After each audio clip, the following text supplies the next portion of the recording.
The 21st of November 1986, Las Vegas, the Hilton Hotel, room 2847.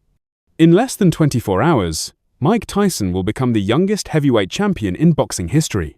He will destroy Trevor Berbick in 2 rounds. He will achieve everything Cus D'Amato promised him. But tonight, Mike Tyson is 20 years old and completely alone. Cus D'Amato has been dead for 13 months, the man who saved him, the man who raised him, the man who promised to be there for every fight, gone. This is the story of the night before greatness, the night when a boy had to become a champion without his father, the night when Mike Tyson talked to ghosts. Whether those ghosts talked back, you decide. The hotel room is dark, the curtains drawn. The only light comes from the digital clock on the nightstand. 3 a.m. Mike Tyson lies on top of the covers, fully dressed, black sweats, white t-shirt. He hasn't slept, won't sleep.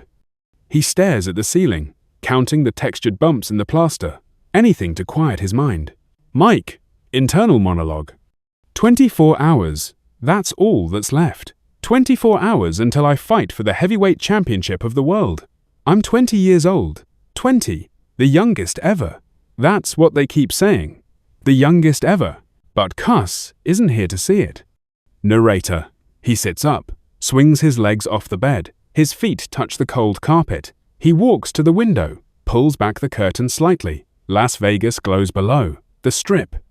Neon lights bleeding into the desert darkness. Thousands of people down there. Gambling, drinking, living. None of them know that tomorrow, history will be made. Mike, whispering to himself. Cus, I wish you were here. Narrator. The words hang in the air. Hollow. Desperate.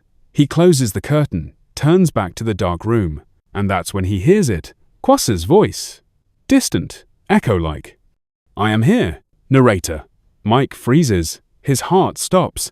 He looks around the room. Empty. Of course it's empty. But the voice. He heard it, didn't he? Mike, barely breathing. Cus? Narrator. Silence. Just the hum of the air conditioning. The distant sound of slot machines from the casino below. Nothing else. Mike. Internal monologue. I'm losing my mind. The pressure. The fight. I'm hearing things. Cus is dead. He's been dead for over a year. He's not here. He can't be here. Narrator. He sits back down on the bed, puts his head in his hands. His shoulders shake. Not crying. Not quite, but close. Mike voice cracking. I need you, Cus. I don't know if I can do this without you. Tomorrow I'm supposed to win. I'm supposed to be champion. But what if I'm not ready? What if you died before I was ready? US's voice clearer now. Firm. You're ready. Narrator. Mike's head snaps up. The voice is louder this time, more distinct. Coming from the corner of the room. The dark corner where the shadows are thickest. Mike standing, turning. Who's there? Narrator. No answer. Just darkness. But Mike can feel it. A presence. Familiar. Comforting. Terrifying. Mike, stepping toward the corner. Cus. Is that you? Cus's voice. It's me, kid. Narrator. Mike stands in the middle of the room, staring at the empty corner. The voice came from there. He's certain. Or maybe he's going insane. Mike. You're dead. You died last November. Pneumonia. I was there. Cus's voice. Gentle. I know. I remember. Mike. So how are you here?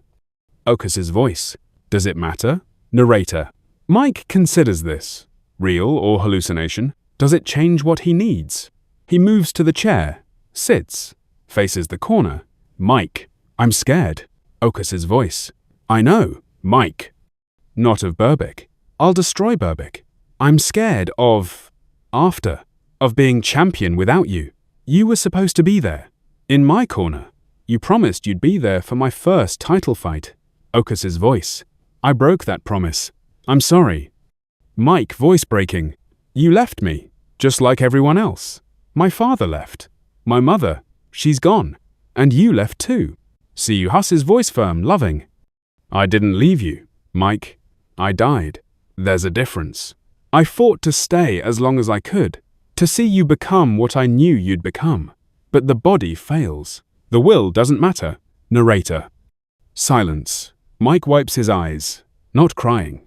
Champions don't cry. That's what he tells himself. Mike.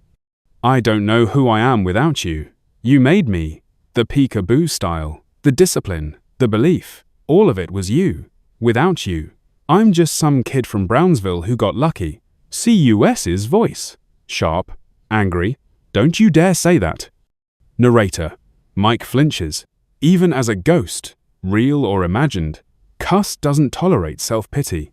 Cus's voice. Softer. Listen to me. I didn't make you. I shaped you.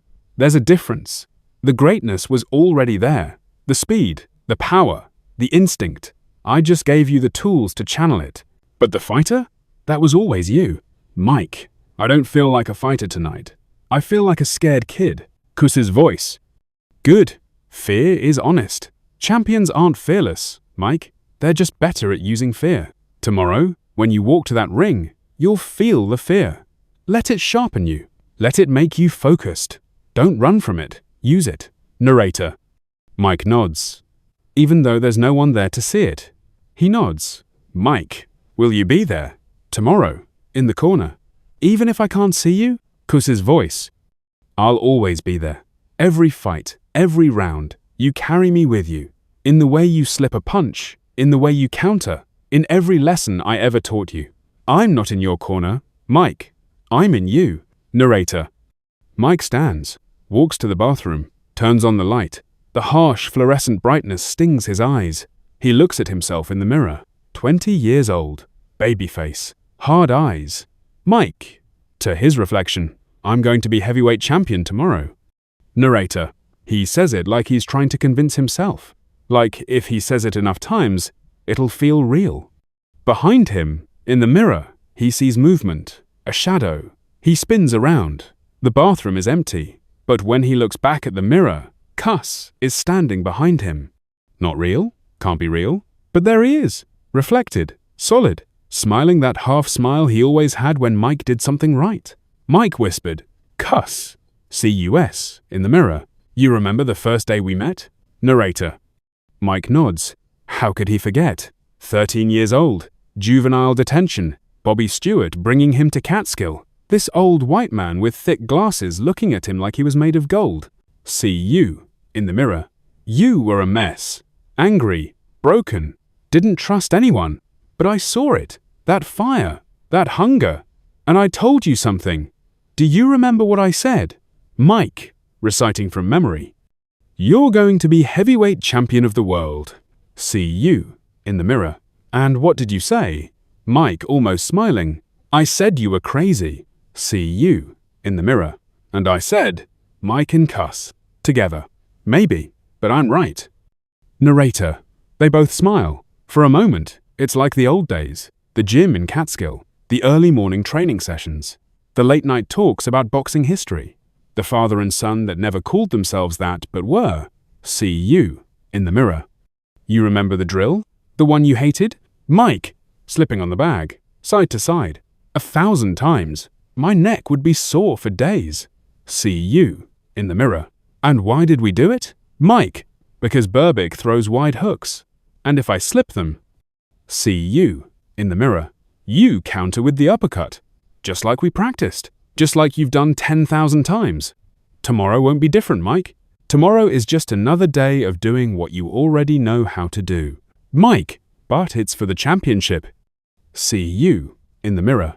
The belt doesn't change the fight. You do what you've always done. You destroy him. Then you put on the belt. That's all tomorrow is. Narrator. Mike stares at the reflection. Cus looks so real, so solid. He reaches out to touch the mirror. His hand meets cold glass. And when he looks back, Cus is gone. Just his own reflection staring back. Mike to himself. Thank you. Narrator. The sun is starting to rise. Las Vegas doesn't really sleep, but the early morning has a different quality. Quieter, softer. Mike sits by the window again. The curtains open now, watching the sky turn from black to deep blue to pale orange. He feels calmer. The conversation, real or imagined, has centered him. Mike, internal monologue. Cus is right. Tomorrow is just another fight. I've been preparing for this my whole life. Every morning run, every sparring session, every lesson. It was all for tomorrow. I'm not scared of Berbick. I'm scared of failing Cus, of proving that without him, I'm nothing. But he said it himself. The greatness was always mine. He just shaped it. Narrator. There's a knock at the door. Mike checks the clock. 6 a.m. Right on time.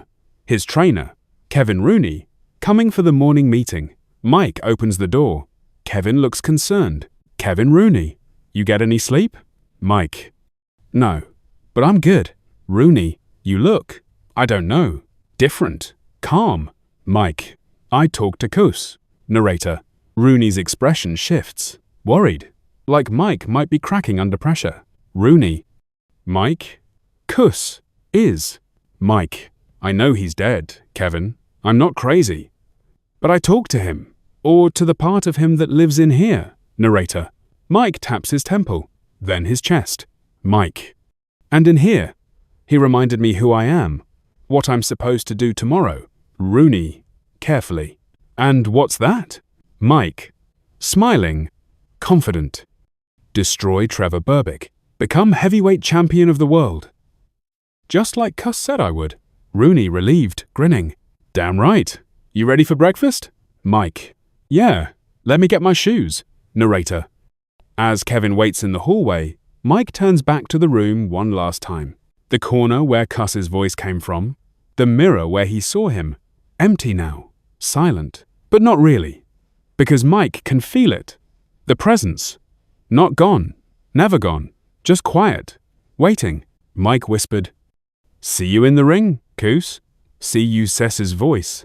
So faint it might be imagination. I'll be there, kid. Right where I've always been. Narrator. 22 hours later, the Las Vegas Hilton. The ring. 21,000 people screaming. Mike Tyson walks down the aisle. No robe. Black trunks. White towel around his neck. His face is a mask. Focused. Deadly. Kevin Rooney walks beside him. But Mike isn't looking at Kevin. He's looking at the empty space beside him. The space where Cus should be. And for just a moment, so brief that no one else could possibly see it, Mike smiles. Narrator. He climbs into the ring. Trevor Berbick is already there. The champion. 33 years old. Strong. Confident. He's looking at Mike like this kid doesn't belong in the same ring. But Mike isn't looking at Berbick. He's looking at his corner. At the empty stool where the head trainer usually sits. And in his mind, he sees Cus. Sitting there. Arms crossed. That knowing smile. CUS's voice. In Mike's head. 2 rounds. Maybe less. He doesn't know what's coming. Narrator. The referee calls them to the center. The instructions. Touch gloves. But Mike barely hears it. He's in the zone. The place Cus taught him to find. Where nothing exists except the fight. The bell rings. Narrator. Trevor Berbick comes forward. Confident. Throwing his jab. Trying to establish range. Mike slips it. Side to side. Just like the drill. The one he practiced 1,000 times with Cus watching. Berbick throws a right hand. Wide. Looping. Mike ducks under. Comes up with the left hook to the body. Berbick grunts. Backs up. Narrator. 30 seconds into the fight, Berbick knows he's in trouble.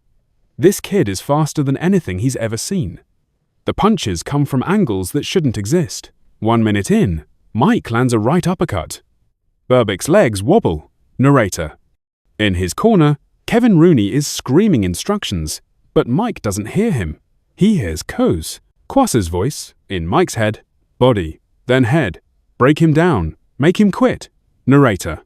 Mike goes to work. Left hook to the ribs. Right uppercut. Left hook to the jaw. Berbick stumbles. The crowd roars. Round 2. Berbick comes out desperate. He knows he can't win a boxing match. He has to land something big, something to change the momentum. He throws everything. Hooks, uppercuts, wild shots.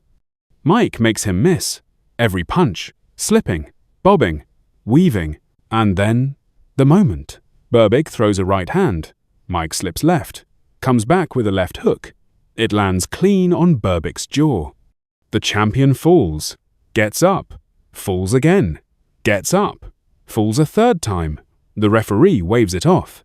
Narrator: Mike Tyson, 20 years old, heavyweight champion of the world, the youngest ever. He doesn't celebrate. He just stands there, breathing, looking at the corner, where Cus should be, where, in his heart, Cus is. Mike, barely audible: I did it, Cus. Just like you said. Narrator: That night, back in the hotel room, Mike Tyson sits alone again. The championship belt on the chair beside him. Heavy, gold, real. He doesn't hear Cus's voice anymore. Doesn't need to. Because he understands now what Cus was trying to tell him. The voice wasn't a ghost. It was memory, lesson, love, all the things Cus had given him over 7 years of training. They didn't die when Cus died. They lived in Mike, in every movement, every strategy, every belief. Cus D'Amato would never see Mike Tyson win a championship, but he had seen it, in the gym, in the work, in the promise he made to a broken 13-year-old kid. You're going to be heavyweight champion of the world. And now, he was. The night before the Berbick fight, Mike Tyson talked to ghosts. Or he talked to himself. Or he talked to the memory of the man who made him believe. Does it matter which? Maybe the greatest champions aren't the ones who never need help. Maybe they're the ones who learn to carry their teachers with them, even after those teachers are gone. This is Iron Mike Chronicles.